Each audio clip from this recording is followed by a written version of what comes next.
بالکل۔ اور سر ایک آخری سوال اگر اجازت ہو تو پوچھ لوں؟ جی جی جی سر غلات سے متعلق ایک اور بھی ہے کہ اصل میں نا میری فیملی پوری جو ہے نا وہ جو دھات کے تھے وہ والے سارے تھے، اہل سنت سے تھے اور سنی تھے، اور دوسرے جو تھے وہ اہل تشیع تھے، مطلب دھات کے سارے، اور نان کو میں اہل سنت تھے سارے۔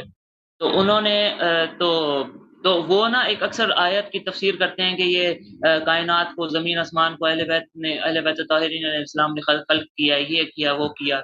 تو وہ میں ان کو، میرے پاس کافی ساری حدیث، میں خود بھی حدیث پڑھتا ہوں، ظاہر عربک نہیں، مطلب یہ اردو میں اور انگلش میں جو ترجمے ہوئے ہیں۔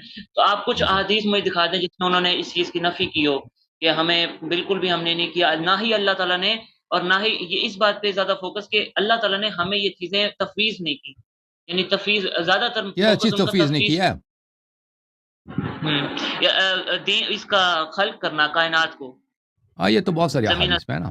جی جی اور میں کیونکہ وہ جو کزن ہے وہ اس کا دلیل لے کے آتا ہے کہ بھائی یہ اللہ کے مظہر ہیں تو اللہ تعالیٰ ان کے ذریعے سے ظاہر ہوا ہے، تو یہاں اللہ تعالیٰ ہاں وہ ایسے تو ایسے۔ صوفیوں کا عقیدہ ہے نا، مظہر کہ اللہ تعالیٰ چیزوں میں ظاہر ہو جاتی ہے۔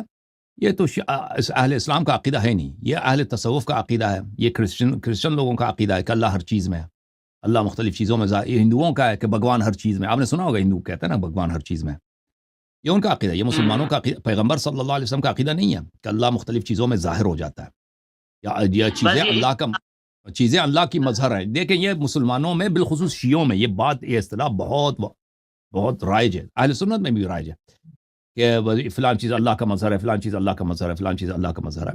یہ بہت ہی ایک غلط عقیدہ ہے، یہ بالکل نہ حدیث پہ مبتنی ہے نہ سنت پہ مبتنی ہے۔ یہ اہل تصوف کے ایک ان کا عقیدہ ہے وحدت وجود، کہ اللہ تعالیٰ نے کسی چیز کو خلق نہیں کیا ہے، چیزیں جو ہیں اللہ تعالیٰ کے مظہر ہیں، یعنی اللہ تعالیٰ کے محل ظہور ہیں۔ اللہ تعالیٰ انسان کی صورت میں ظاہر ہوتا ہے تو انسان اللہ کا مظہر ہے، ٹھیک ہے نا۔ وہ پتھر، وہ چاند تارے، ہر چیز اللہ کا مظہر ہے۔ یہ اہل تصوف کا ہے، کیونکہ کوئی چیز ہے ہی نہیں سوائے اللہ کے، ہر چیز اللہ ہے۔ یہ کرسچن لوگوں کا، ہندوؤں کا، یہودیوں کا عقیدہ ہے۔ یہ پیغمبر صلی اللہ علیہ وآلہ وسلم، اہل بیت علیہ السلام، قرآن کا عقیدہ نہیں ہے۔ تو اہل بیت علیہ السلام اس طرح کہنا کہ اللہ ان میں ظاہر ہوا ہے، یہ تو کفر محض ہے۔ اس سے بڑھ کر کیا کفر کہ اللہ امام حسین علیہ السلام کی شکل میں ظاہر ہوا ہے؟ مظہر کا یہی مطلب ہے، امام حسین علیہ السلام کو اللہ نے خلق نہیں کیا، وہ امام حسین علیہ السلام اللہ اس کی صورت میں ظاہر ہوا ہے، تو شمر کی صورت میں بھی ظاہر ہوا ہے نا، اس سے وہ صوفی تو وہ بھی کہتا ہے نا۔ تو یہ تو نہایت ہی کفر ہے، یہ تو اس سے بڑھ کر کفر ہے ہی نہیں۔ اللہ تعالیٰ کسی چیز کی صورت میں ظاہر نہیں ہوا، کوئی چیز اللہ کا مظہر نہیں۔ آیت ہے، ہر چیز اللہ کی آیت ہے، نشانی ہے، آیت ہے، نشانی ہے۔ مظہر محل ظہور کہ یہاں پہ اللہ خود ظاہر ہو گیا، یہ کفر ہے، یہ شرک ہے۔ اچھا اور جی سر، تفویض خاص طور پہ کہ وہ ایسے جی جی جان بوجھ کے نا تفویض جی میں آپ کو بتا دیتا ہوں۔ یہ دیکھیں، یہ کتاب اعتقادات شیخ صدوق رحمہ اللہ کی، یہاں پہ احادیث بہت ساری ہیں۔ امام رضا علیہ السلام کی دعا ہے، امام رضا علیہ السلام اپنی دعاؤں میں فرماتے تھے، میں اس کو فل پیج کرتا ہوں سب کو نظر آ جائے۔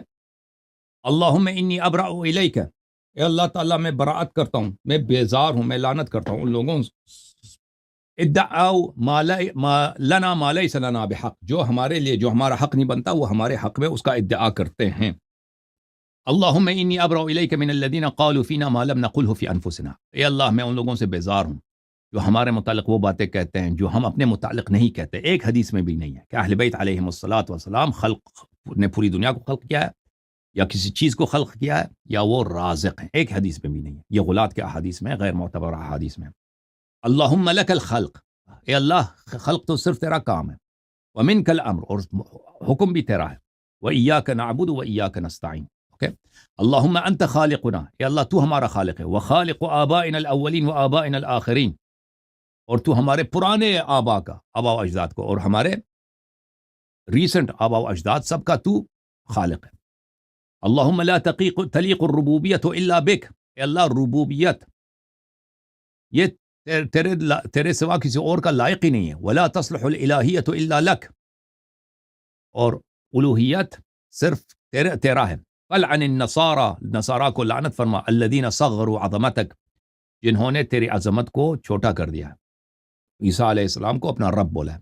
وَلْعَنِ الْمُضَاهِينَ لِقَوْلِهِمْ مِنْ بَرِيَّتِكَ، اور جو ان عیسیٰ علیہ الصلوۃ والسلام نصارہ جیسے جو دوسرے لوگ ان کی شبیہ بات کرتے ہیں ان کی لعنت کر.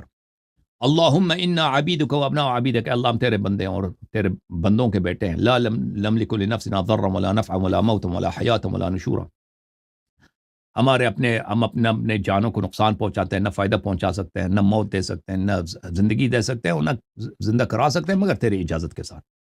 اللہم من زعم اننا ارباب فنحن الیک براء، اے اللہ جو ہمیں رب سمجھے ہم ان سے بری ہیں. دیکھیں اہل بیت علیہ السلام کو آپ رب کہہ سکتے ہیں لیکن وہ مطلق نہیں ہے. رب کہہ سکتے ہیں، رب البیت، رب العلم، اس طرح کہہ سکتے ہیں، ہم رب مطلق نہیں کہہ سکتے. اوکے.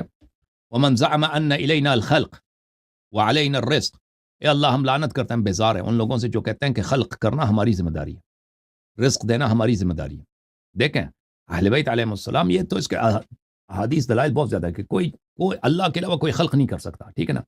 رزق کے جو ہے پوری کائنات کا رزق یہ اللہ تعالیٰ کا کام ہے، لیکن کسی خاص افراد کو رزق دے سکتے ہیں اہل بیت علیہ السلام. میں آپ کو رزق دے سکتا ہوں، آپ میرے گھر آ جائیں نا، میں آپ کو چائے پلا دوں گا، کھانا کھلا دوں گا، یہ میں نے آپ کو رزق دیا ہے نا. اہل بیت علیہ السلام آپ ان سے مانگیں بھائی وہ آپ کو رزق دے سکتے ہیں.